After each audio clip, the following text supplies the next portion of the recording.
క్రీస్తునందు ప్రియమైన సంఘమా, ఆత్మదేవుని ఆత్మశక్తిని బట్టి, ఆత్మదేవుని మహాకృపను బట్టి నేటి దిన సాయంకాల ఆరాధనలో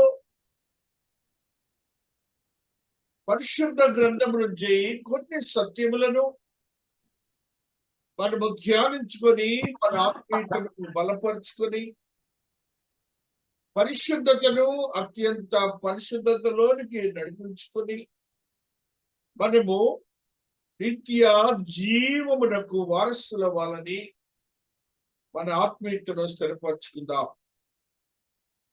ఈ దినమునకై చదువుబడినటువంటి వాక్య భాగము భక్తి తత్పరతతో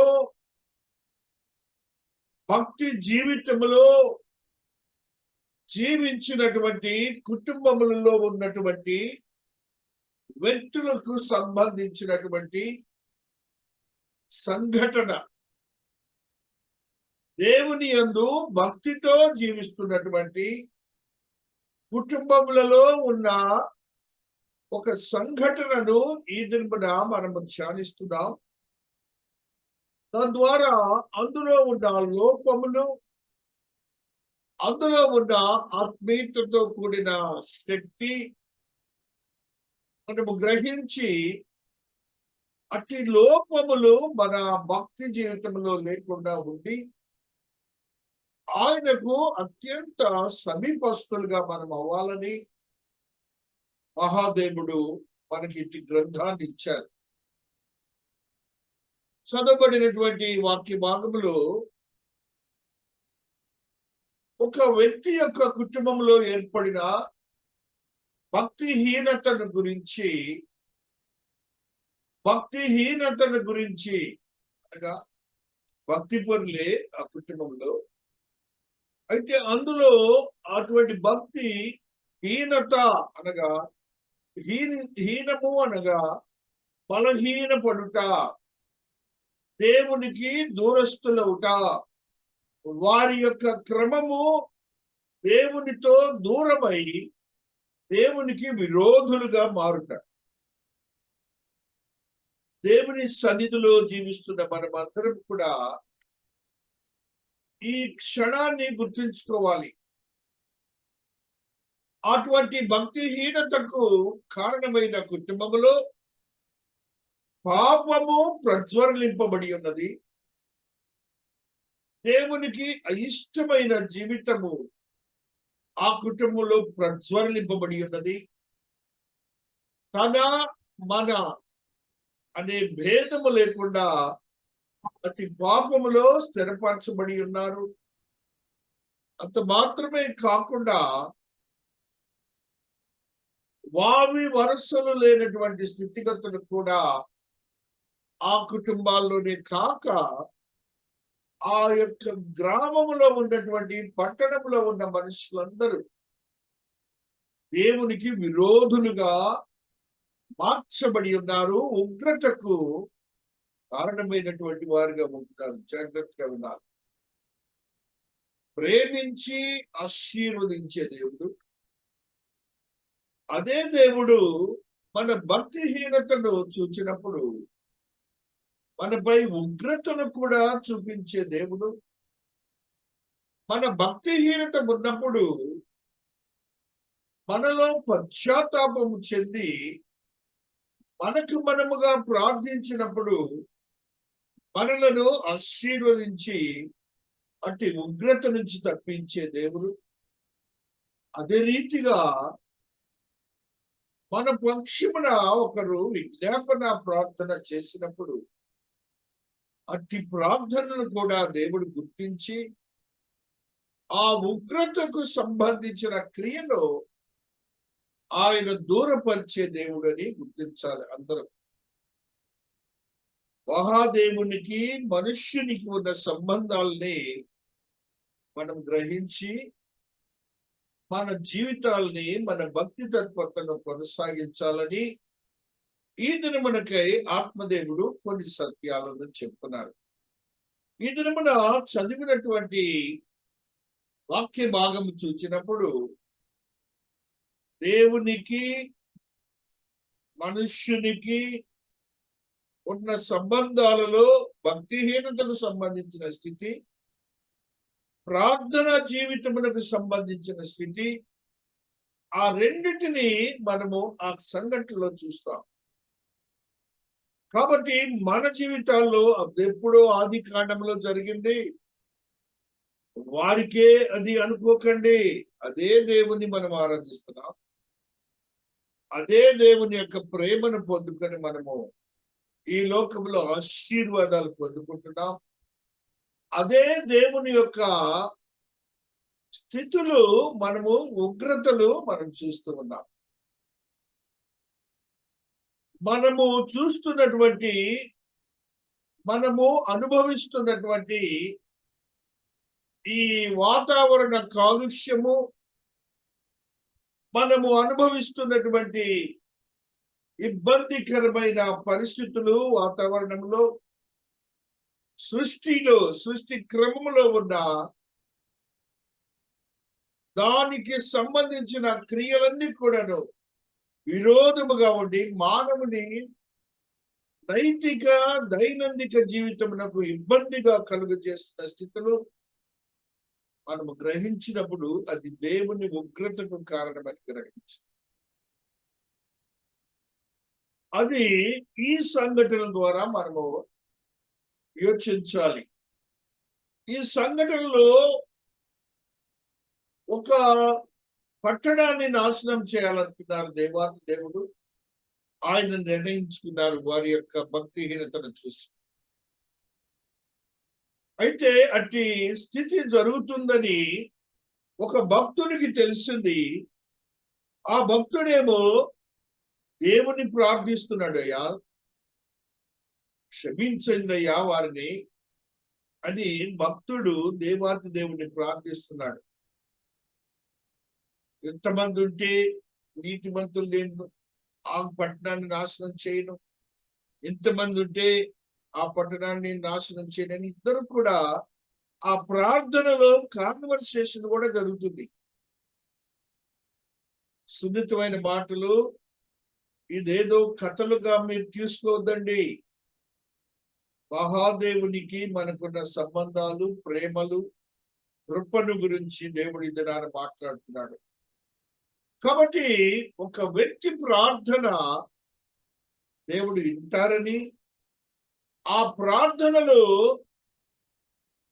సమంజసముగా ఉన్నదా లేదా కూడా దేవుడు చూస్తారని మనం గ్రహించాలి. ఇక్కడది ఎంతవరకు ఆ ప్రార్థనకు ఆ సందర్భానికి సంబంధం ఉన్నది. ఆ పట్టణం అంతా నాశనం చేయటానికి దేవుడు వచ్చారు. ఈయన అంటున్నారు, దేవుడు ప్రార్థించినప్పుడు, స్వామి అక్కడ నా బంధువు ఉన్నాడు, బంధువు కుటుంబం ఉన్నది, వారిని కాపాడు స్వామి అని అంటే, ఆ పట్టణంలో ఇంచుగా 10 మంది ఉంటే చాలు అంటున్నాడు దేవుడు. నేను నాశనం చేయను అన్నాడు. లేరు, 10 మంది కూడా లేరు. కాబట్టి ఆయన పట్టణాన్ని నాశనం చేయవలసిందే. ఆ నీతిమంతుడిగా చెప్పినటువంటి ఆ వ్యక్తి యొక్క ప్రార్థనను విని నీతిమంతుడిగా ఉన్న బంధువుని ఆయన రక్షించారు. సందర్భం అర్థమైంది కదండి. ఇప్పుడు మన జీవితాల్లో మనం ఏదో అనుభవిస్తూ ఉంటాం, దేవుని కృప మనపై ఉన్నదని యోచించండి. ఇక్కడ చదవబడినటువంటి వాక్యములో దాసురాలు ఒక మాటని మీ ముందుంచుతాను. 24వ వచనము 19వ అధ్యాయంలో, అప్పుడు యెహోవా సొదొమ మీదను గొమొర్రా మీదను యెహోవా యొద్ద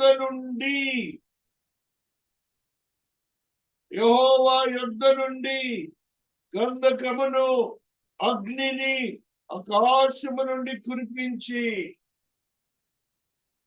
ఎక్కడి నుంచి వచ్చిందండి? యెహోవా యొద్ద నుండి. ఆశీర్వాదించే దేవుడు.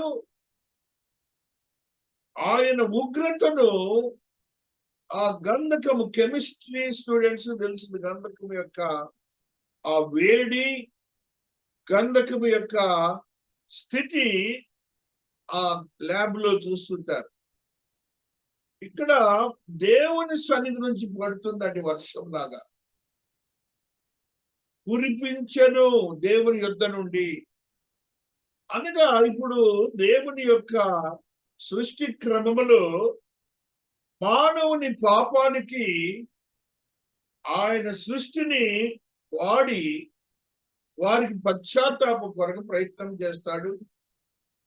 వారిని సాతాను బంధకముల నుంచి విడుదల చేస్తారు. సాతాను యొక్క క్రియలలోనికి పోనీయకుండా ఆయన సన్నిధిలో ఉండటానికి ఆయన మహాకృపను చూపిస్తారు. ఇక్కడ ఈ దినమునకై ఆత్మదేవుడు మాట్లాడుతున్న మాటల్లో ఆయన ప్రార్థన విని ఒక కుటుంబంలో ఉన్న వ్యక్తుల్ని, భార్యను, భర్తను,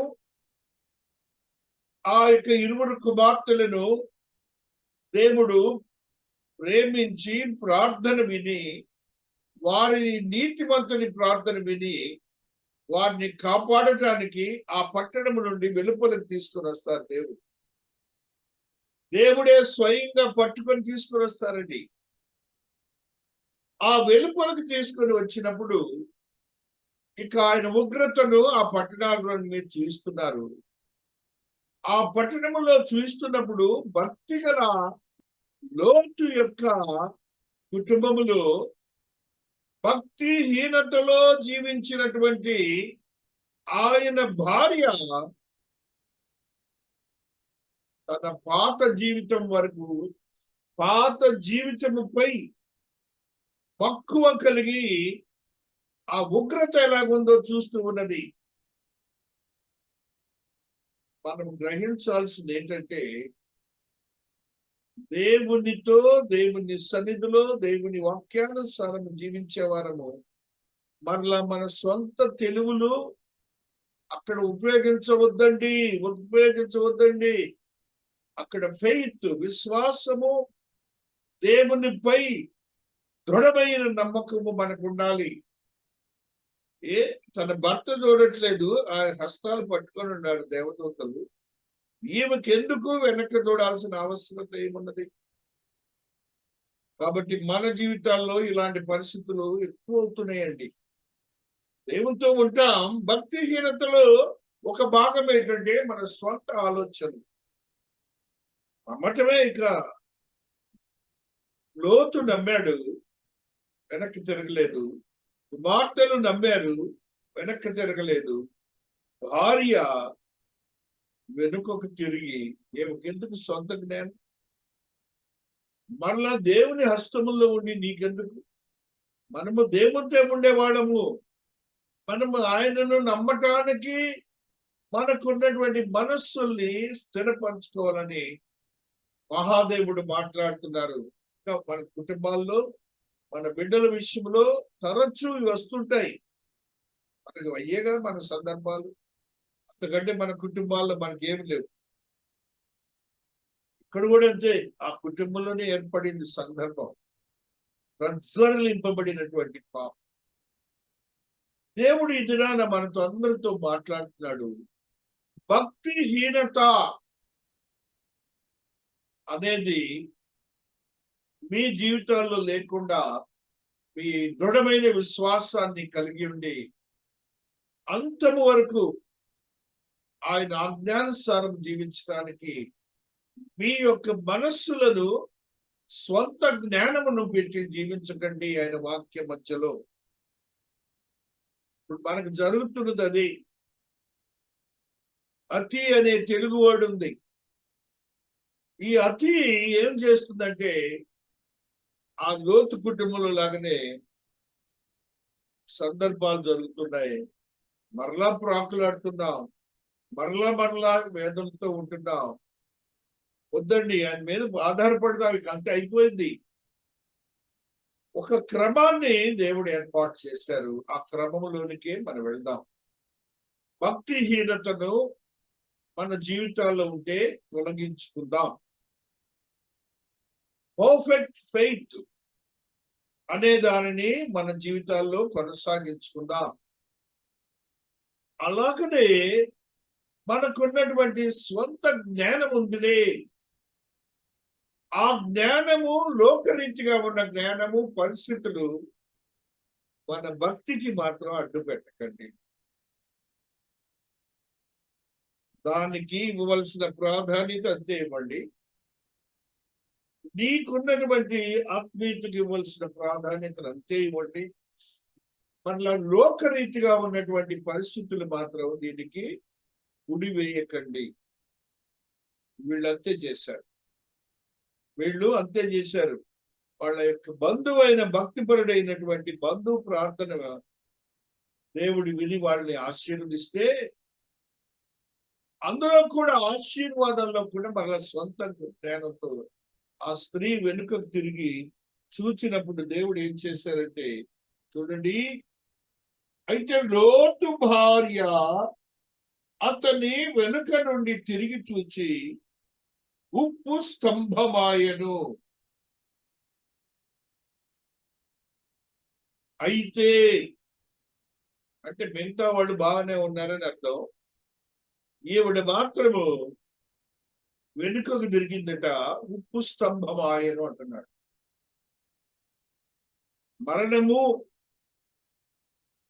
మరణమున గుర్తుగా ఒక శిలలాగా అయిపోయింది.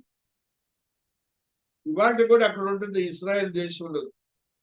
వీళ్ళందరూ టూరిస్టులందరూ చూపిస్తారు, అది ఉప్పు స్తంభము లోతు భార్య అని. అంటే మనందరికీ గుర్తు చేయటం అలాగ ఉండకండి అని. అక్కడే తెల్లవారినప్పుడు అబ్రహాము లేచి తాను యెహోవా సన్నిధిని నిలిచిన చోటికి వచ్చి, చూడండి అక్కడ మన ప్రార్థన జీవితం గురించి చెప్తున్నాడు అబ్రహాం. తను యెహోవా సన్నిధిలో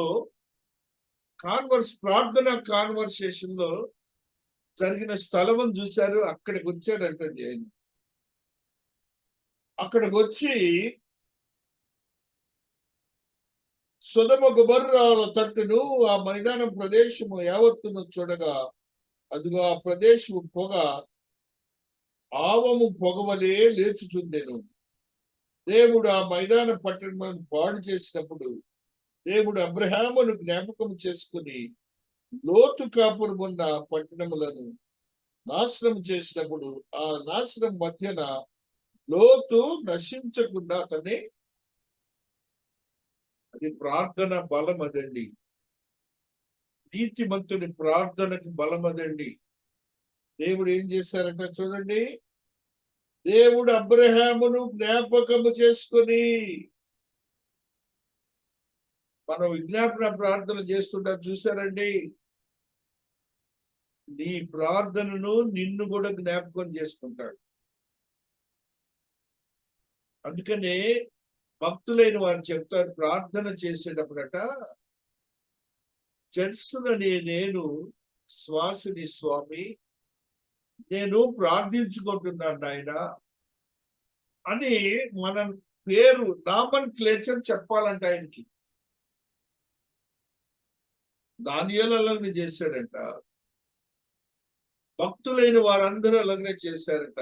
ఇప్పుడు దేవుడు చెప్తున్నాడు మనకు, అబ్రహామును గుర్తు చేసుకొని, నాకు ఒక భక్తుడు ప్రార్థన చేశాడు వీరి గురించి అని దేవుడు గుర్తు చేసుకున్నట్ట, చేసుకొని వారిని ఆశీర్వదించారట. కాబట్టి మనము గుర్తించవలసింది ఏంటంటే, నీకును దేవునికి ఉన్నటువంటి రిలేషన్ ని చెప్పాలి. దేవుడికి తెలియక కాదు నీవేంటో, నీ పేరేంటో, నీ పుట్టకేంటో, నీవుగా సంబోధించ. ఆ సంబోధన అనేది ఎక్కడి నుంచి వస్తుంది? హృదయంలో నుంచి, మనస్సులో నుంచి, ఆత్మలో నుంచి వస్తుంది. దేవునికి సంధి చేయబడుతుంది. కాబట్టి అట్టి ప్రార్థనా జీవితము, భక్తి తత్పరత ఉండాలి మనకి. ఆ భక్తి తత్పరత లేకుండా భక్తిహీనతలోనికి కుటుంబాలన్నీ నాశనం అవుతున్నాయి, బిడ్డలతో సహా. వాళ్ళందరూ అంతే కదండి. లోతు కుటుంబంలో వారికి వ్యత్యాసములు లేకుండా ఎంతో చెడు జీవితం జీవించిన వారిగా ఉంటున్నారు. కాబట్టి ఆ స్థితిలో మనకు ఉండకూడదని దేవుడి దినాలు కొన్ని మాటలను మనకు తెలియజేస్తాడు. రోమీయులకు రాసిన పత్రిక 1వ అధ్యాయము 18వ వచనములు ఆత్మదేవుడు ఈ మాటని మనకు తెలియజేస్తూ ఉన్నారు. రోమీయులకు రాసిన పత్రికలో 18వ వచనము 1వ అధ్యాయం. దుర్నీతి చేత సత్యమును అడ్డగించు మనుష్యుల యొక్క సమస్త భక్తిహీనత మీదను దుర్నీతి మీదను దేవుని కోపము పరలోకము నుండి బయలుపరచబడుచున్నది. చాలా సున్నితమైన మాట, మన భక్తి జీవితానికి అవసరమైన మాటలు. చూడండి అక్కడ ఏమంటున్నారు, దుర్నీతి చేత సత్యమును అడ్డగించు మనుష్యుల యొక్క సమస్త భక్తిహీనత మీదను దుర్నీతి మీదను దేవుని కోపము పరలోకము నుండి బయలుపరచబడుచున్నది. ఇవన్నీ కూడాను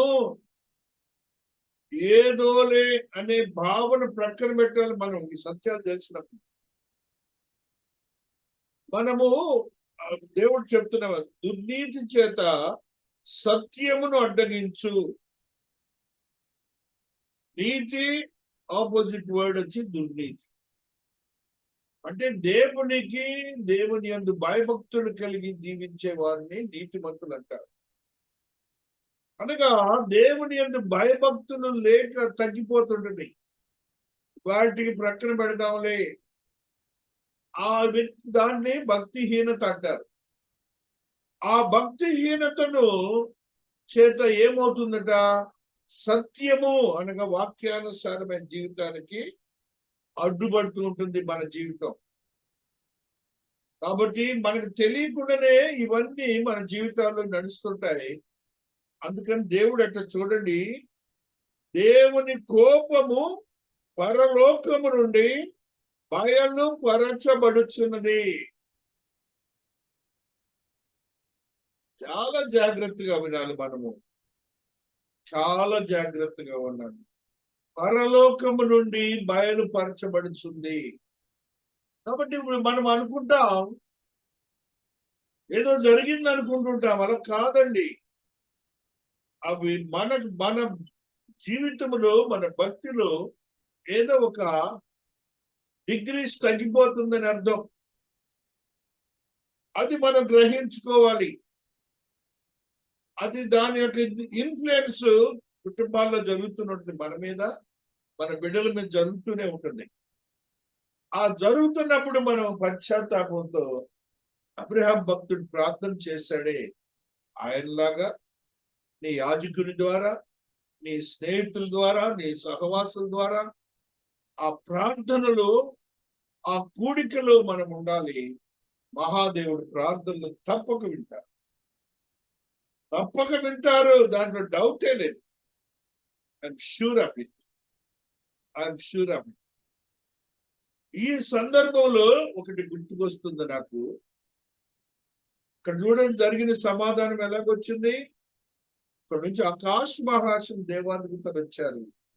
ఆకాశ మహాకాశం నుంచి ఆ కుటుంబాన్ని రక్షించడానికి మొత్తాన్ని తీసుకొస్తే మధ్యలో ఏమైంది, ఇలా సొంత జ్ఞానం పెట్టారు. ఉండకూడదండి. సొంత జ్ఞానాన్ని ఎప్పుడు దేవుని ఉగ్రతను వదులుకోవు.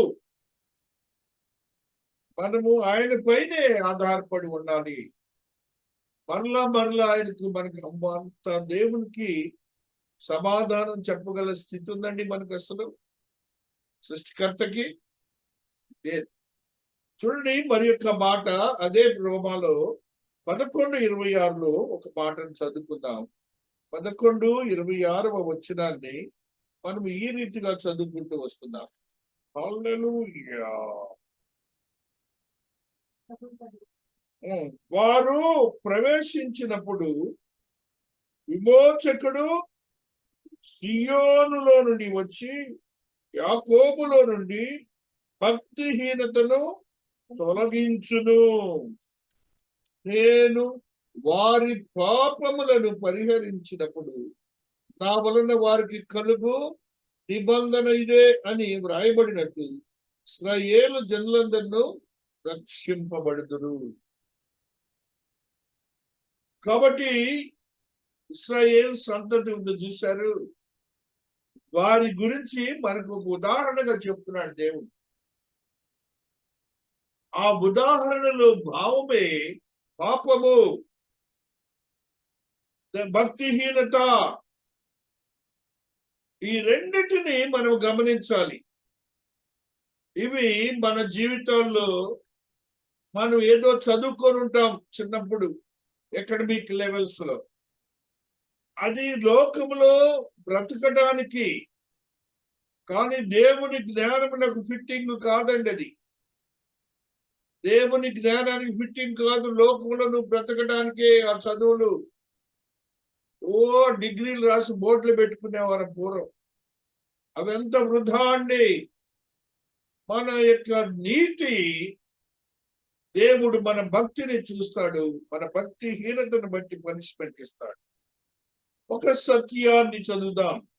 2 తిమోతి 2:16 ఆత్మదేవుడు ఈ సత్యాన్ని మనకు తెలియజేస్తున్నారు. 2 తిమోతి 2:16 మహాదేవుడు అపవిత్రమైన వట్టి మాటలకు విముఖుడవై ఉండుము. అపవిత్రమైన వట్టి మాటలకు విముఖుడవై ఉండుము. అట్టి మాటలాడు వారు మరి ఎక్కువగా భక్తిహీనులగుదురు. చాలా సున్నితంగా దేవుడు చెప్తున్నారు. అట్టి మాటలాడు వారు మరి ఎక్కువగా భక్తిహీనులగుదురు. మరి ఎక్కువగా ఆ మాట్లాడుతూనే భక్తిహీనత. ఆ ఒట్టి మాటలు మాట్లాడేవాడు ఉన్నాడు చూడు, ఆ సందర్భంలో వాడు మరి ఎక్కువగా భక్తిహీనుడు అవుతాడంట. ఇవన్నీ మనకి అర్థం కావు. భక్తిహీనతకి నిర్వచనాలు ఏంటో అర్థం కావు.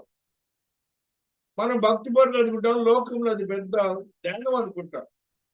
వద్దండి వద్దండి. మనకి లోకము వైపు చూచినప్పుడు, భక్తిహీనతలోనికి వెళ్ళిపోతున్నప్పుడు దేవునికి దూరస్తుడివి, దేవుని ఉగ్రతకు సమీపస్తుడు అవుతున్నావని నువ్వు గుర్తించాలని ఆత్మదేవుడు తెలియజేస్తున్నాడు. మరి యొక్క సత్యాన్ని మనము చదువుకుంటూ వస్తున్నాం. మహాదేవుడు ఈ రీతిగా మాట్లాడుతూ వస్తున్నారు.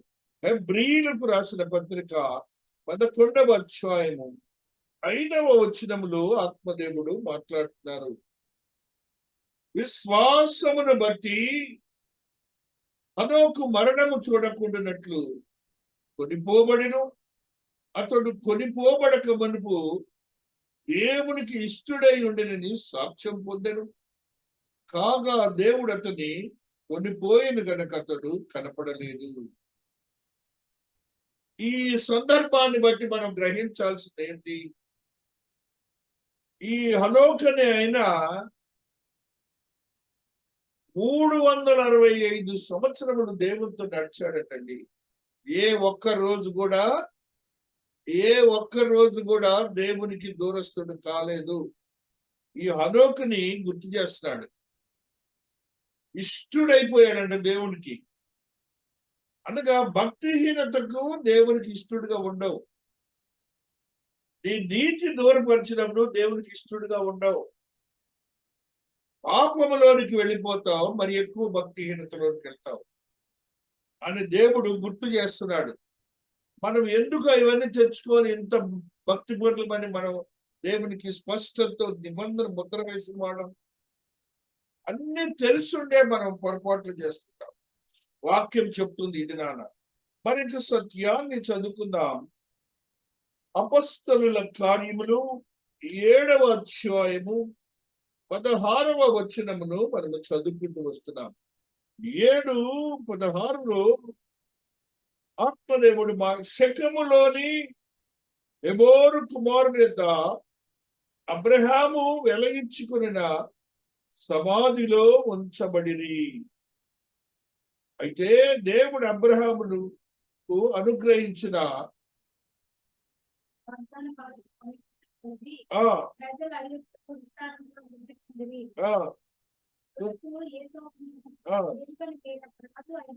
ఐగుప్తుని ఏలను ఆరంభించారు. ఇక్కడ మీరు గమనించాల్సింది ఏంటంటే అబ్రహాం అనే వ్యక్తిని గుర్తు చేస్తున్నారు దేవుడు.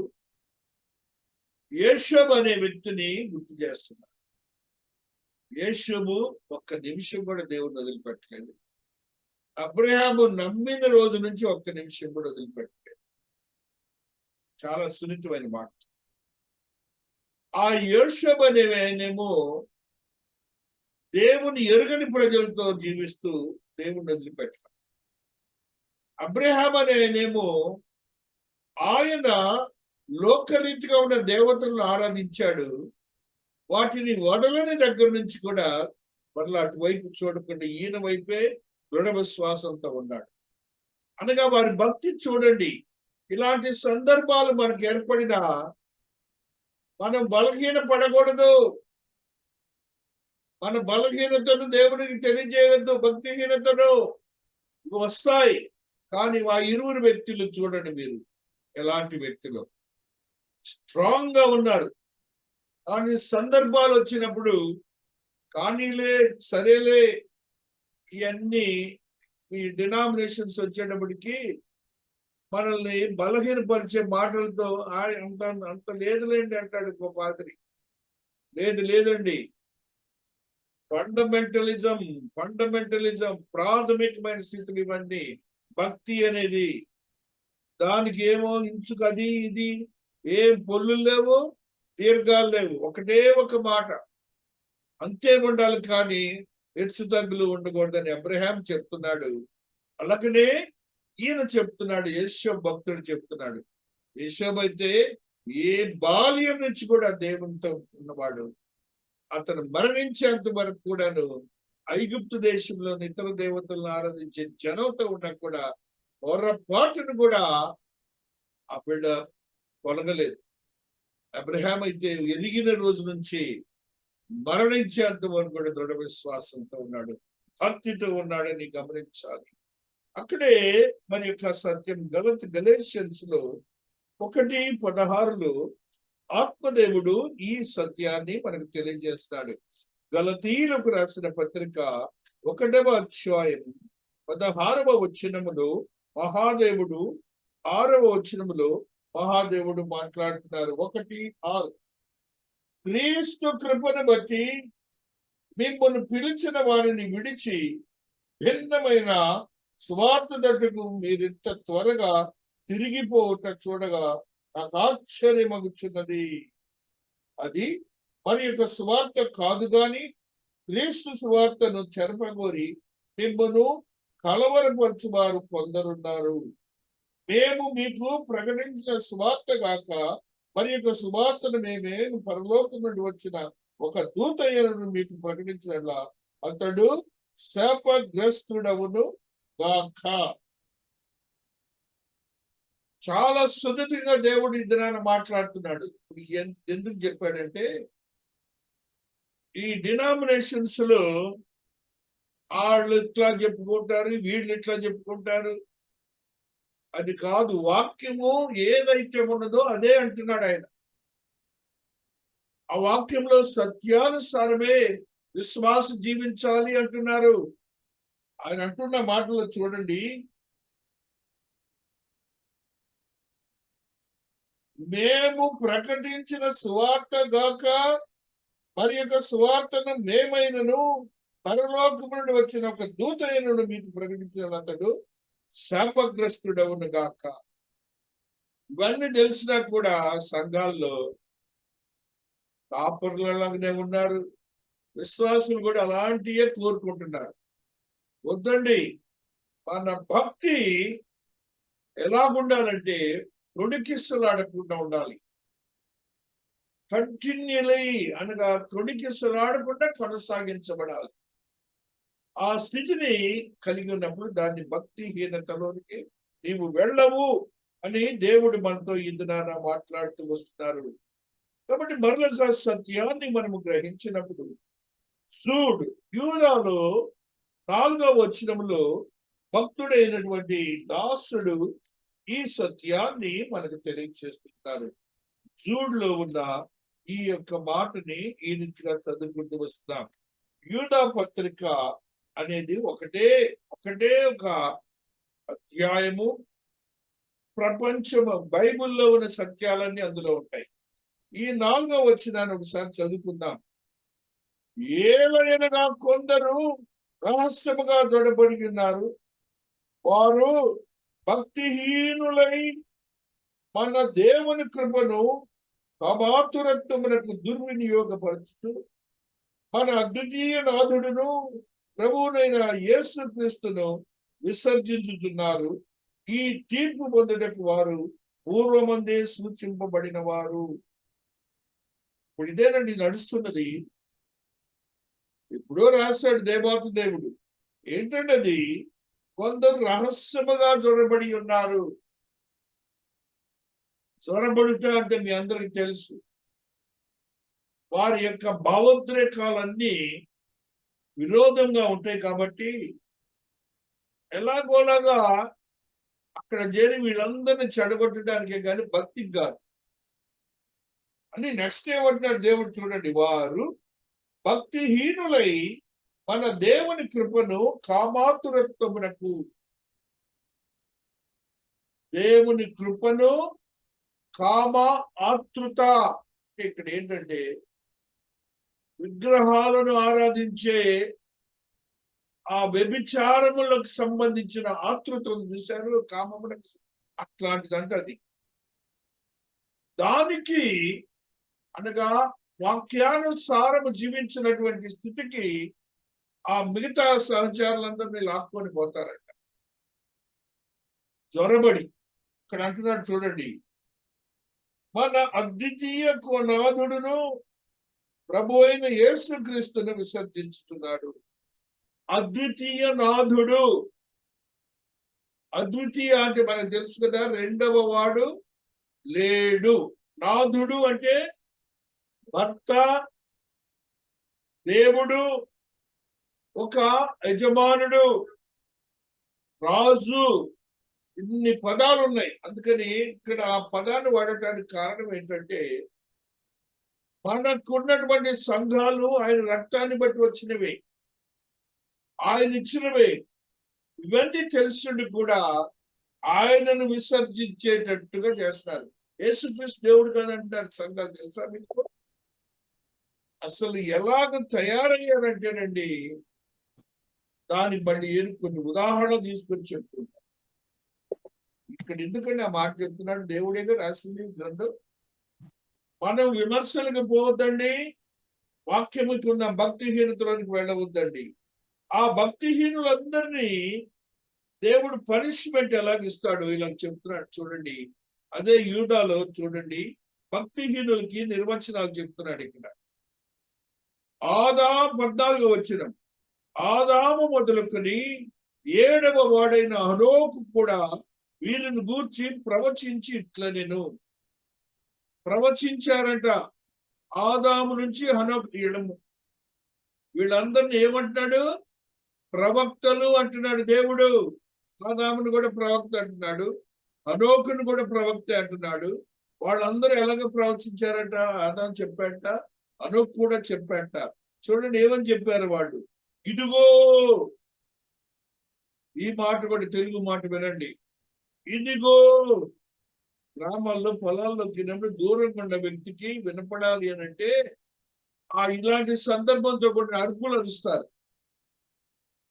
దేవుడు ఈ ఆదాము నుంచి అనుకున్న ప్రవక్తల ద్వారా నిద్రపోతున్న మనలాంటి విశ్వాసులము, లేకపోతే భక్తిహీనత కలిగినటువంటి దాసులు ఆ యొక్క కాపర్లు బోధిస్తున్న, సువార్థికులు బోధిస్తున్న, బోధకులు బోధిస్తున్న బోధలో ఉన్న వారులారా, వారితో ఏమంటున్నాడంటే దేవుడు, అందరికీ తీర్పు తీర్చుటకును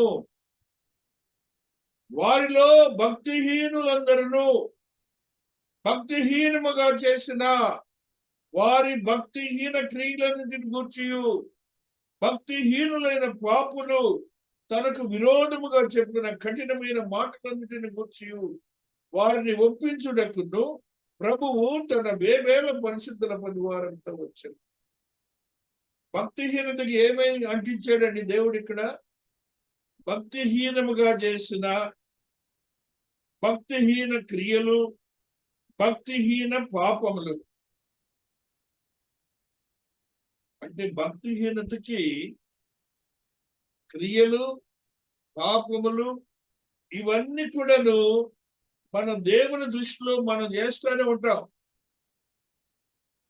మనము మన మందిరాలకు వెళ్ళే విషయంలో కానీ, ఆ మందిరంలో దేవునితో ఉండే విషయంలో కానీ, మన మనస్సు, ఆత్మ, శరీరము ఏనిగా ఉంది, ఇవన్నీ కూడా భక్తిహీన క్రియలు,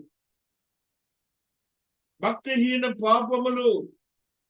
మనంగా దేవునితో ఉంటూనే మరలా పడిపోతుంటారు జనం.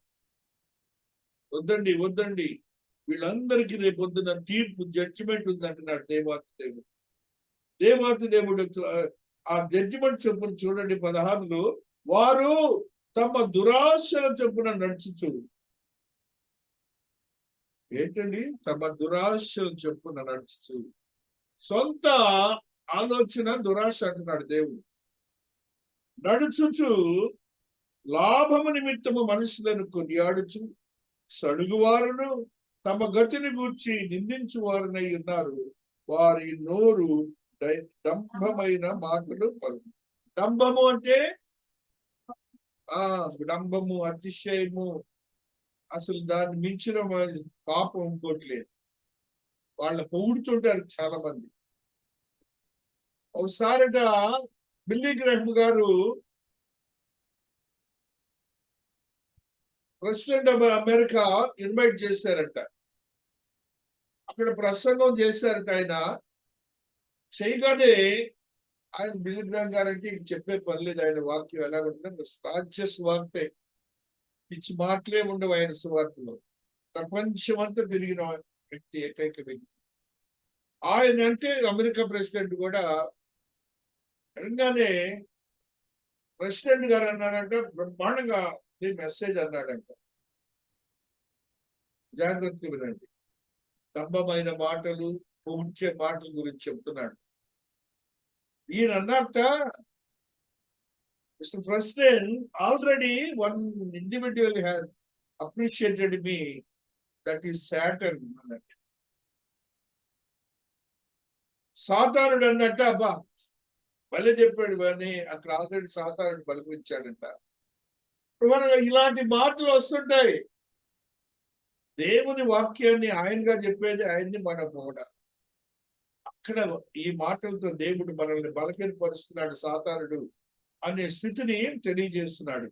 కాబట్టి మన యొక్క ఆత్మీయతను బలపరుచుకొని మన స్థితిని, భక్తిహీనతను తగ్గించుకుందాం. మా దేవుని యొక్క ఆత్మీయతలో స్థిరపరచబడ్డామని ఆత్మదేవుడు మనతో ఈ దినాన మాట్లాడుతూ వస్తున్నాడు. కాబట్టి క్రీస్తునందు ప్రియమైనటువంటి వారులారా, కీర్తనాకారుడు ఒక మాటను చెప్తున్నాడు. 73వ అధ్యాయము 11వ వచనంలో ఈ మాటని చదువుకుంటూ వద్దాం. 73:11లో ఆత్మదేవుడు మాట్లాడుతున్న ఈ సత్యాన్ని ఈ రీతిగా చదువుకుంటూ వస్తున్నారు. హల్లెలూయా. దేవుడు ఎట్లు తెలుసుకొనును? మహోన్నతునికి తెలివి ఉన్నదా అని వారు ఏంటంటే ఈ మాటలు, ఈ బ్యాచ్ ఉన్నారు ఇలా, ఈ ఒక సంఘాలు ఇలా చెప్తుంటే ఇంకోటి అంటారు, ఎక్కడ చూస్తుంటాడో ఆయన అంటారు. ఇదిగో ఇట్టివారు భక్తిహీనులు, వీరు ఎల్లప్పుడూ నిశ్చలత గలవారై ధనవృద్ధి చేసుకుందరు. నా హృదయమును నేను శుద్ధి చేసుకుని ఉండుట వ్యర్థమే, నా చేతులు కడుక్కొని నిర్మలుడై ఉండుట వ్యర్థమే. దినమంతయు నాకు బాధ కలుగుచున్నది. ప్రతి ఉదయమున నాకు శిక్ష వచ్చుచున్నది, ఈలాగు ముట్టునని నేను అనుకుని ఎట్లా నేను నీ కుమారుల వంశమును మోసపుచ్చిన వాడనగుదును. కాబట్టి మనకున్నటువంటి జీవితంలో ఇవన్నీ జరిగాయి. బిడ్డల విషయంలో ఇబ్బందులు పడుతుంటావు చూశారు. మనకు తెలియకుండా చేసిన పాపాలు ఇలాంటి విషయాలు ఉంటే దేవుడిని అడగండి. దేవుడు ఎంత మంచి దేవుడు అంటే, ప్రేమ గల దేవుడు మన దేవుడు, ఆశీర్వదించే దేవుడు. ఒకటే మనకు ఒక మాట చదువుకుంటూ వస్తున్నాం. కీర్తనలోని 9:17 ఆత్మవర్షుడై దావీదు భక్తుడు మాట్లాడుతున్న ఈ మాటని చదువుకుందాం. దుష్టులను దేవుని మరచు జనులందరూ పాతాళమునకు దిగిపోవుదురు. దేవుని మరచు జనులు దుష్టులు. దేవుని మరచండి భక్తిహీనత బ్యాచ్ వద్దండి. వ్యక్తిగతం అది. వాళ్ళు వస్తున్నారు, వీళ్ళు రావట్లేదు, వాళ్ళు ఎందుకు రావట్లేదు, ఇవన్నీ మనకు వద్దండి. మనం చేయాల్సిన పని మనం చేద్దాం, అది. అంతేకాని ఒకరి గురించి వాళ్ళు ఎందుకు రావట్లేదు, నీకెందుకు, ఆయన చూసుకుంటాడు అన్న తీర్పు రాదు అన్నాడు కదా. నాకు సంబంధించింది నువ్వెందుకు తీర్పు తీరుస్తావంటాడు. వద్దండి మనకి. నీ వరకు నువ్వు ఎలాగున్నావు, నేను అనేది ఒకటి. రావట్లేదు తెలియచేయటం అనేది నా వంతు, తెలియచేయటం అనేది నా వంతు. ఏది తెలియజేసిన విషయాన్ని వాడు ప్రాక్టీస్ చేయకపోవటం అనేది వాళ్ళ వంతు. అంతేకాని మనకి మనముగా దుష్టుడు కావద్దు. దేవుని దృష్టిలో భక్తిహీనతలోనికి మనం వెళ్ళొద్దు. మహాదేవుని యొక్క ఆత్మీయతను మనం పాడు చేసుకోవద్దు. ఆదికాండము 13వ అధ్యాయము 10వ వచనములో ఒక సత్యాన్ని చదువుకుందాం. 13:10 ఉన్న ఈ సత్యం, లోతు తన కన్నులెత్తి యోర్దాను ప్రాంతమంతటికి నీ చూచెను. యెహోవా సొదొమ గొమొర్రాలను పట్టణము నాశనం చేయకమునుపు సోయరుకు వచ్చే వరకు అదంతయు యెహోవా తోట వలెను ఐగుప్తు దేశం వలెను నీళ్లు పారు దేశమై ఉండెను. దేవుడు మనకు ఆశీర్వాదాలు ఇస్తాడండి. ఇలాగనే న్యాయంగా మాట్లాడితే మన పూర్వం జీవితం చూద్దాం. మన పుట్టుక, మన పెరిగిన విధానము, మన సమస్యలు, మన తల్లిదండ్రులు, మన పితరులు, దాంట్లో మన యొక్క స్థితిని మన తోటి వారితో పోల్చుకుని చూస్తే మనం ఎంత ఆశీర్వదించబడ్డామో చూసుకోవాలి. లోతుకి అలాంటిది ఇచ్చాడండి. దేవుడు కాదు ఇది నా సొంతం అంటాడు జ్ఞానం. లేదండి, ఏది చేసినా ఆయనేనండి మనకు చేసేది. ఇప్పుడు అదే దేవుడు చెప్తున్నాడు. లోతుకి ఎలాంటి ప్రదేశం ఇచ్చాటండి? ఏదేను వనం వలె. దేవుడి యొక్క ప్రదేశం నాకు ఇస్తే కూడా దాని నాశనానికి, అలాంటి పరిస్థితుల్లోనికి మనం వెళ్ళొద్దండి. మహాదేవుడు ఈ దినాన్ని మాట్లాడుతున్న మాటల్ని మనం ఆయన ఉగ్రతకు కారకులు కాకూడదని మహాదేవుడు చెప్తున్నాడు. ఆ ప్రకటన 19:15 ఒక సత్యాన్ని చదువుకుందాం. ప్రకటన 19:15 మహాదేవుడు ఈ మాటని మనకు తెలియజేస్తున్నారు. 19వ అధ్యాయము 15వ వచనములో ఈ సత్యము లిఖించబడి ఉన్నది. జనములను కొట్టుటకై ఆయన నోట నుండి వాడిగల ఖడ్గము బయలువెళ్తున్నది. ఆయన ఇనుపదండంతో వారిని ఏలును. ఆయనే సర్వాధికారియగు దేవుని తీక్షణమైన ఉగ్రతను మద్యముతోటి త్రొక్కును. రాజులకు రాజును ప్రభులకు ప్రభు నామము ఆయన వస్త్రం మీదను తొడ మీదను రాయబడి ఉన్నది. ఇది రేపు తీర్పులో చెప్తున్నాడు దేవుడు. మన రక్షింపబడిన వారి సంగతి పక్కన పెట్టండి. రక్షింపబడి భక్తిలో లేనటువంటి మనలను దేవుడు ఏ రీతిగా చేయబోతున్నాడో, ఉగ్రత కారణం చేస్తున్నాడో మనం గుర్తించాలి.